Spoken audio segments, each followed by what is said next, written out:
John, good afternoon. You and I are cut from the same cloth. Look at you, look at me. For two guys that overdosed this weekend, we did pretty well. Do you know how bad it was in my house? Padres games on TV, Mhm. wall-to-wall coverage, NFL draft, marquee NBA playoff games, Yeah.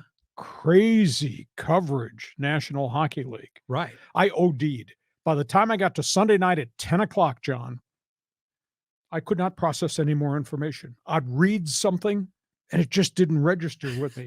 And then I thought to myself, it's 10:15 and I have a column to write, Right.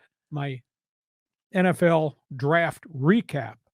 I don't know how you felt, but I was almost face down Sunday night. There was so much data, so much information. It went through a lot of space up there, went through in one side, out the other. I enjoyed it. It was wild, but it was overwhelming. Yeah, well, you keep your notes right there on that clipboard. I don't know if you could show that to the camera, but you actually write down like every person that gets drafted. And so you have all these different cross tabs of how you reference the whole NFL draft. And then you're supposed to put it into a computer Yeah. for your file, but that takes as much time as it takes to write it. So it was amazing. Couple of statistics here before we get to the draft. Okay. TV viewership, 54.4 million over 3 days in Kansas City. Really? Wow, that's really good. 313,000 fans showed up in Kansas City over the 3 days to watch, participate, drink the draft. It was amazing. We had 43 trades. Wow. 15 quarterbacks taken. I said 16 would go, but 15 Pretty went. close. 6 kickers. Have never seen that Really? before. It was absolutely stunning the way this thing fell. And obviously, we'll get into the different storylines, but the quarterback who got bypassed into the second round, the defensive tackle, the best defensive player maybe in the draft, who fell 9 slots in the draft, that was amazing. It was a fascinating draft. And by the way, you brought this up on our Friday podcast, the draft gurus. Oh, yeah. Okay, so I went back and I just looked. I was just curious. Mel Kiper, who was being portrayed as the reason NFL draft on TV is so successful. Well, I wouldn't go that far. Got 1 pick right.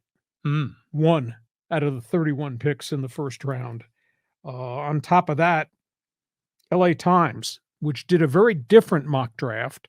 They used a beat writer in every city that covers a team. They only got 3 right. Wow. Which was kind of surprising. The Union Tribune got a draft editor, Eddie Brown. This year, he got 4 right, which was amazing because in the past, he's only gotten 1. So you're talking about the first round and where they slotted, right? Yes. Okay. The best one, NFL Network. Daniel Jeremiah, Move the Sticks is his website and his Twitter. He's from Fallbrook. Oh, nice. Really good guy. He got 9. He got 9 picks. That's pretty good. Oh, you think? Yeah. I used to do specific mock drafts. And this story goes back 1,000 years when I was in Cleveland. And one year, I think I got maybe 6. And I thought, hey, I'm pretty good at this. Well, the next year, everybody's excited. Here comes Hacksaw's mock draft. I got 1.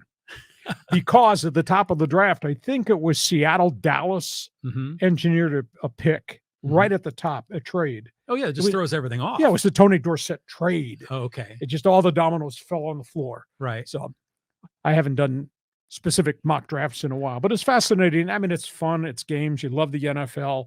It's just fascinating to watch this. We got to get you up on ESPN, like on the panel right there. You could be the new Mel Kiper. No, I don't have the hair for it. Oh, come on. Are you ready? I am ready. All right, we're gonna